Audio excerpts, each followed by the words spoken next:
Pasal 13. Kedatangan Antikristus. Wahyu 13 ayat 1-18.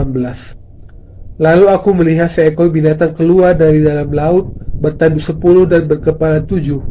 Di atas tanduk-tanduknya terdapat 10 mahkota dan pada kepalanya tertulis nama-nama hujat. Binatang yang kulihat itu serupa dengan macan tutul, dan kakinya seperti kaki beruang dan mulutnya seperti mulut singa. Dan naga itu memberikan kepadanya kekuatannya dan tahtanya dan kekuasaannya yang besar. Maka tampaklah kepadaku satu dari kepala-kepalanya seperti kena luka yang membahayakan hidupnya. Tetapi luka yang membahayakan hidupnya itu sembuh. Seluruh dunia heran lalu mengikut binatang itu. Dan mereka menyembah naga itu karena ia memberikan kekuasaan kepada binatang itu.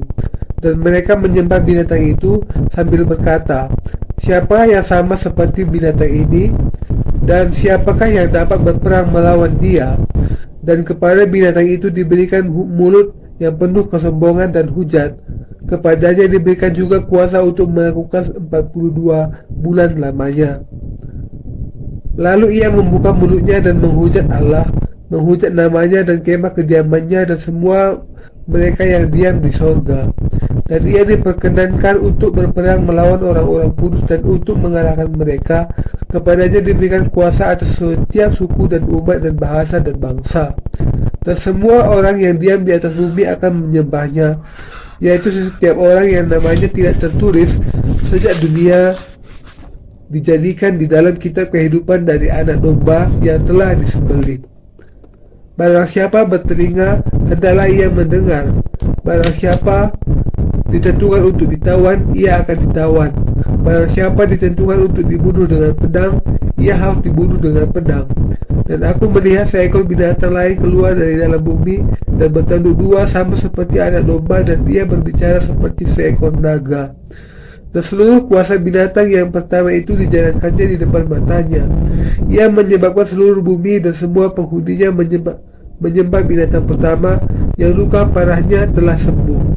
Dan ia mengalahkan tanda-tanda yang dahsyat. Bahkan ia menurunkan api dari langit ke bumi di depan mata semua orang. Ia menyesatkan mereka yang diam di bumi dengan tanda-tanda yang telah diberikan kepadanya untuk dilakukannya di depan mata binatang itu. Dan ia menyuruh mereka yang diam di bumi supaya mereka mendirikan patung untuk menghormati binatang yang luka oleh pedang, namun yang tetap hidup itu. Dan kepadanya diberikan kuasa untuk memberikan nyawa kepada patung binatang itu, sehingga patung binatang itu berbicara juga dan bertindak begitu rupa, sehingga semua orang yang tidak menyembah patung binatang itu dibunuh. Dan ia menyebabkan sehingga kepada semua orang kecil atau besar, kaya atau miskin, merdeka atau hamba, diberi tanda pada tangan kanannya atau pada dahinya, dan tidak seorang pun yang dapat membeli atau menjual selain daripada mereka yang memakai tanda itu, yaitu nama binatang itu atau bilangan namanya. Yang penting di sini ialah hikmat. Barang siapa yang bijaksana, baiklah ia menghitung bilangan binatang itu, karena bilangan itu adalah bilangan seorang manusia, dan bilangannya ialah 666. Eksegese. Ayat pertama.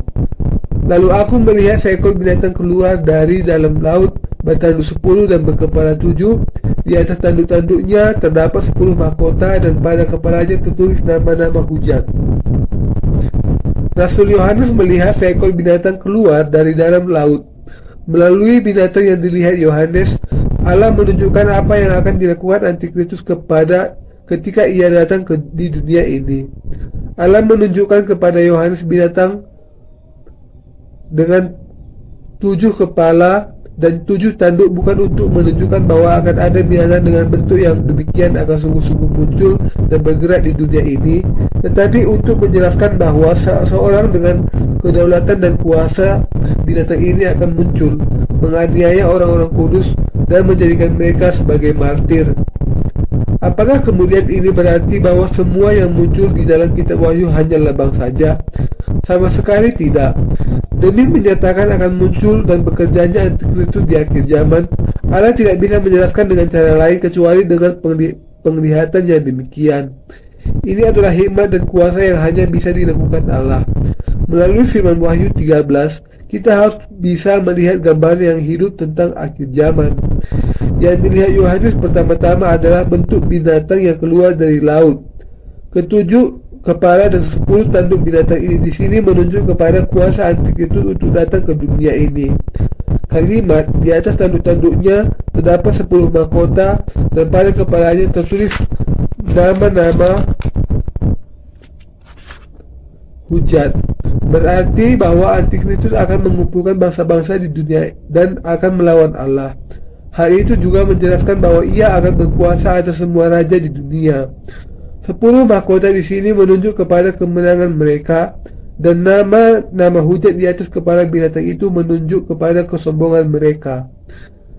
Di masa yang akan datang, dunia akan diperintah oleh suatu badan bangsa-bangsa, didasarkan oleh sistem pemerintahan yang mengejar keuntungan bersama dari negara-negara yang dipersatukan.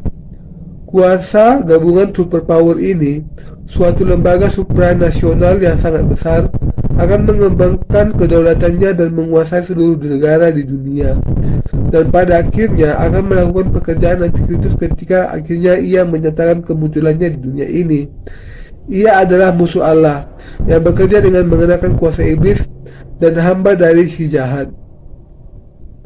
Ayat 2. Binatang yang kulihat itu serupa dengan macan tutul, dan kakinya seperti kaki beruang dan mulutnya seperti mulut singa. Dan naga itu memberikan kepadanya kekuatannya dan tahtanya dan kekuasaannya yang besar. Firman ini menjelaskan apa yang akan dilakukan Antikristus kepada orang-orang kudus dan manusia di dunia ini sesudah kemunculannya.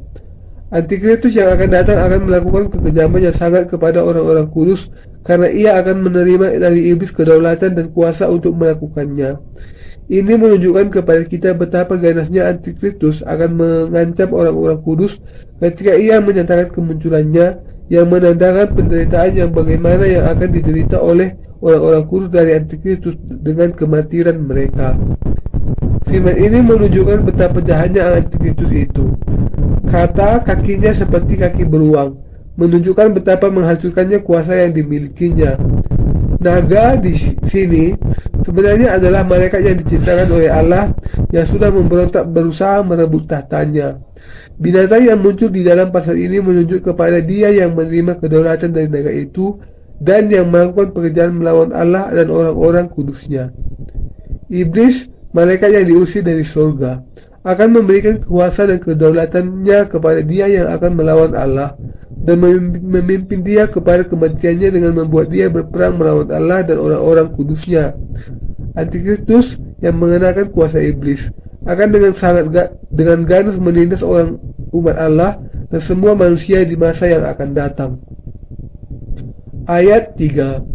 Maka tampaklah kepadaku satu dari kepala-kepalanya seperti kena luka yang membahayakan hidupnya, tetapi luka yang membahayakan hidupnya itu sembuh. Seluruh dunia heran lalu mengikut binatang itu. Ayat ini menjelaskan kepada kita bahwa Antikristus akan muncul sebagai salah satu dari ketujuh raja. Antikristus disebut sebagai binatang karena ia akan melakukan hal-hal yang seperti binatang kepada orang-orang kudus.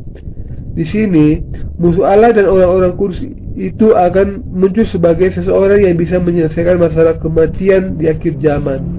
Dengan demikian, banyak orang di semasa akhir zaman percaya kepadanya sebagai orang yang bisa menyelesaikan semua masalah malapetaka di dunia. Tetapi ia adalah musuh Allah. Meskipun ia akan membuat manusia duniawi menyerah kepadanya, ia pada akhirnya akan dibinasakan karena ia melawan Allah dan orang-orang kudusnya. Ayat 4. Dan mereka menyembah naga itu karena ia memberikan kekuasaan kepada binatang itu, dan mereka menyembah binatang itu sambil berkata, siapakah yang sama seperti binatang ini, dan siapakah yang dapat berperang melawan dia? Ini menjelaskan bahwa naga itu akan memberikan semua kekuasaannya kepada orang yang melakukan tindakan seperti binatang yang kemudian akan dijadikannya sebagai hambanya. Karena ini, semua manusia akan berpikir bahwa naga itu adalah ilah, gemetar ketakutan dan menyembah dia, karena pada saat ini tidak ada raja di dunia ini yang akan memiliki kuasa seperti yang dimiliki oleh binatang itu, tidak ada seorang pun yang akan bisa menghentikan ketika ia menyatakan diri sebagai suatu ilah dan pengangkatan keilahiannya itu. Ketika naga itu memberikan kepada binatang itu kuasa yang besar, semua orang akan menghormati naga dan binatang serta menyembah binatang itu sebagai ilah mereka. Ketika Antikristus yang memiliki kuasa yang begitu hebat muncul, orang-orang yang lebih menyukai kegelapan daripada terang akan mengikuti mereka, menyembah dia sebagai ilah mereka dan meninggikan dia.